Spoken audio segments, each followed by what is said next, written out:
Robert Cecil was determined that the public must be assured that blame for the plot lay with the Jesuits.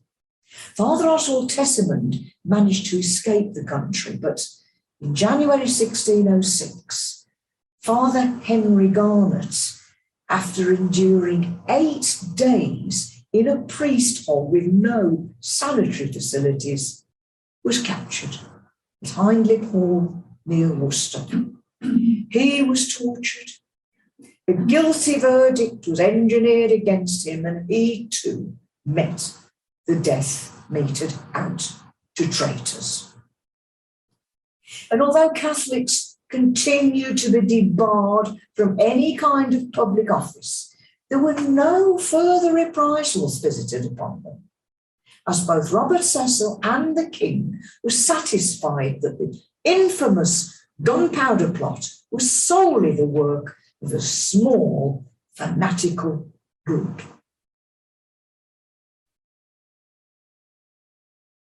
In 2003, the University of Aberystwyth's Centre for Explosion Studies conducted an experiment to determine what kind of a job those 36 barrels of gunpowder would have done. They concluded that the explosion would have been heard 5 miles away. Falling debris would have killed and injured many hundreds of people, and everything, including Westminster Abbey, within the radius of 1/3 of a mile, would have been completely destroyed. But would they really have been so? The story has one final ironic twist. 2 days after Guy Fawkes' arrest, those barrels of gunpowder were removed to the Tower of London. And there it was found that the gunpowder had decayed or separated into its constituent parts. It was as good as useless. It seems very likely that Robert Catesby's plot, described by Jesuit commentators as most wretched and foolhardy, was never going to happen. But just in case anyone should think of having another shot at it, following a plot against the life of King Charles II in 1678, came the order to search under the House of Lords before every state opening of Parliament, and that order has never been rescinded. Ladies and gentlemen, thank you for coming to the meeting this evening, and thank you as well for listening to me. Thank you. Does anybody have any questions? It makes the 1922 committee sound really quite benign, doesn't it? What happened to the women? What happened to the women? Imprisonment, interrogation, but eventually fines levied on families as well, but eventually they would have returned to their homes. Anne Vaux, for example, Gertrude Winter, they were among the women who were arrested. And apart from those that fled across to the continent, do you believe that they caught them all? Yes, they were satisfied that the whole thing was indeed confined to that relatively small group of men.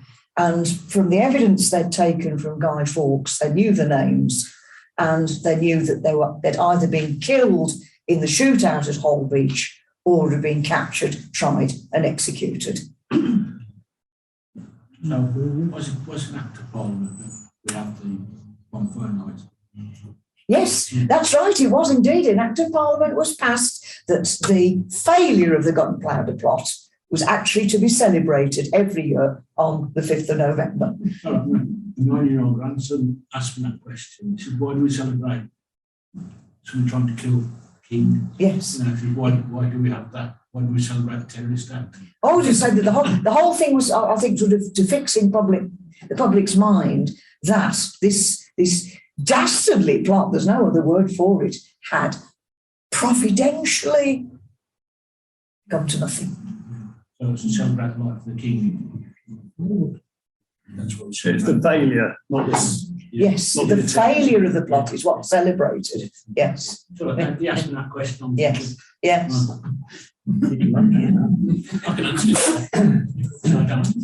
The Littleton family of Bromsgrove, are they the descendants of the Littletons that you're talking about? No, Humphrey Littleton. The Littleton family, of whom Stephen Littleton was not very distant member, the Littletons of Hagley, Yes. Hagley Hall, it's the same Yes. family, yes, Yeah. yes, yeah.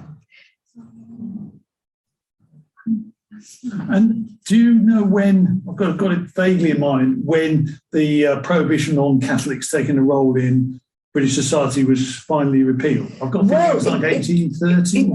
It didn't come fully in until that period. There had, one of the reasons that King James II, who converted to Catholicism, was trying to bring more Catholics to power in the country. The country wasn't ready for it in 1688, and that was why the Protestant lords, after a baby son had been born to King James, thought we can't have this. We can't have this Catholic king now and a Catholic son to follow him. They'd thought previously that James would die childless, and so they looked to James's daughter, who was married to Prince William of Orange, and then they were both Protestants, and that's why they invited them to come to the country, take the throne. It was too early for sympathy, and there had been a spurious plot against the life of Charles II that had resulted in a great deal of disruption. And then later on in the 18th century, there was what they call the Gordon riots, Lord George Gordon, who was actually, to put it quite crudely, off his rocker, but it involved the threats of bringing Catholics to power, and the country was not ready to tolerate it, or was, as you say, quite rightly say, until the early years of the 19th century that began to fade into the background. Even today, the ruler, the monarch, cannot be married to a Catholic.